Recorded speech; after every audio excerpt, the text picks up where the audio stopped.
Good evening, everyone, and welcome to Raina Mo's Designs. And today is MoeVember the 11th, and this beautiful woman is Mary Frances, my mama. And this recipe that I'm going to share with you is her recipe exclusively. Now, I might tweak it, add something to it, take something away from it to make it mine, but it never compares to hers.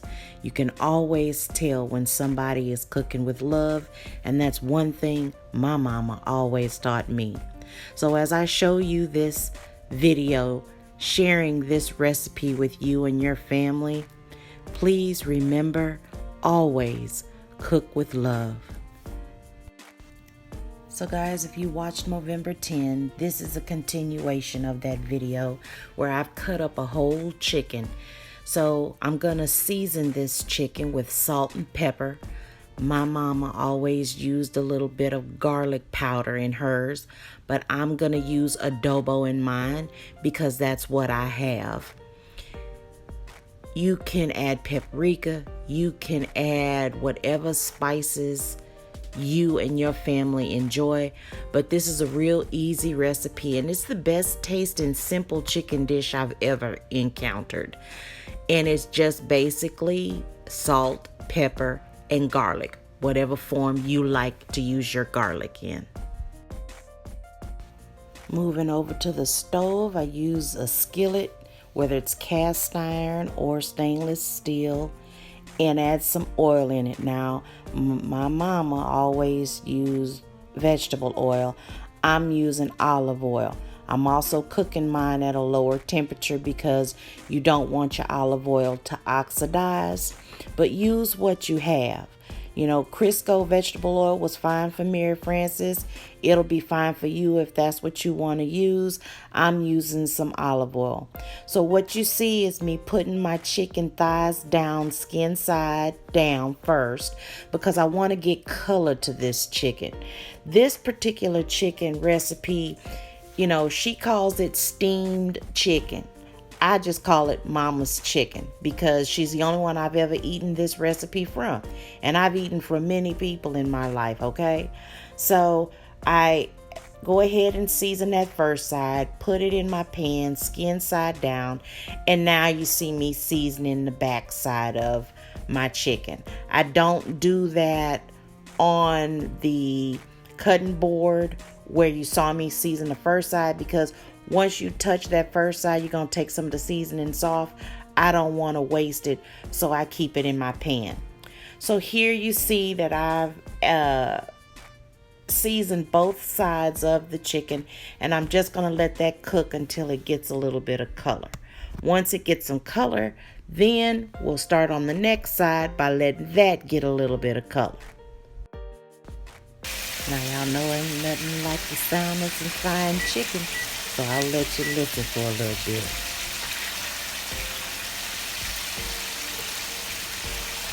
Alright guys, so now I'm going to flip the chicken over and let it get some color just like that on the opposite side. It's real easy to think when you see that chicken like that it could be done on one side, but it's not. You know, you have to cover your chicken, but first get your color on the chicken.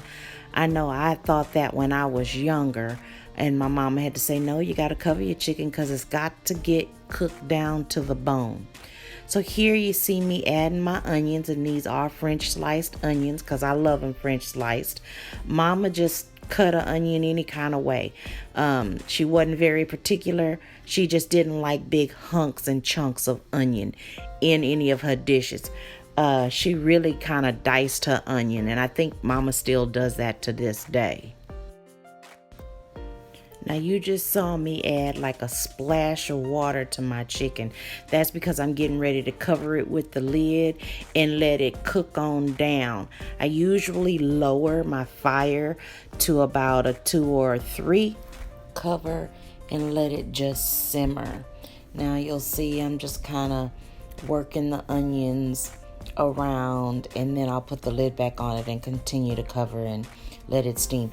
If you notice there's water there, gravy if you will, and that's from chicken cooking, it lets out water.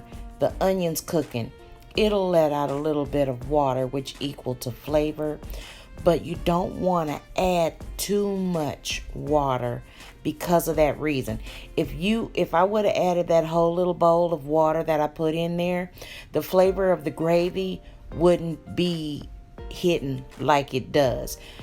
You have to always remember that when you cook chicken, it does let out a lot of water, these chickens that they have nowadays. So this is the final dish, and it was absolutely delicious. I made Brussels sprouts with bacon on the side, and of course rice to eat with that beautiful gravy. And it was delicious. Now this was the first time I made it for Paulie Bear, so you guys will see his authentic reaction. Now, Mary Frances, my mama, is a very wonderful cook. Everybody loves her cooking. So if there's anything else that you guys would like to see that I ate growing up as a child, then just put it down in the comments below, because I'd love to share more of her recipes.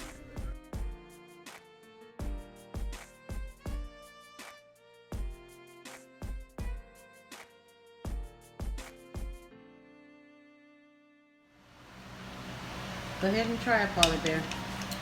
Delicious. You're gonna have to edit that, right? You know that, right? I don't have my knife here. Okay, I'm gonna do a Paulie Bear bite.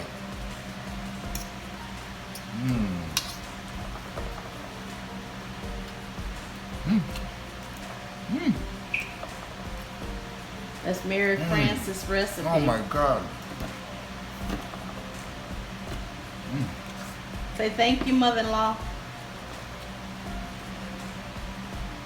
The taste, when it's in your mouth, it just melts. The spice is perfect. And you know me, I'm not really into spices. I can eat that all day long.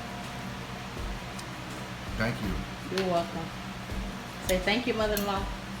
Thank you, mother-in-law. Is she still alive? My mom. Oh, your mom. Okay, me mom. Thank you, me mom. Thank you, me mom. Okay. Louisiana cooking. Gonna put Popeyes out of business. Well, that's not fried, but I grew up eating that chicken. Tastes better than fried. All right. Love you. Bye.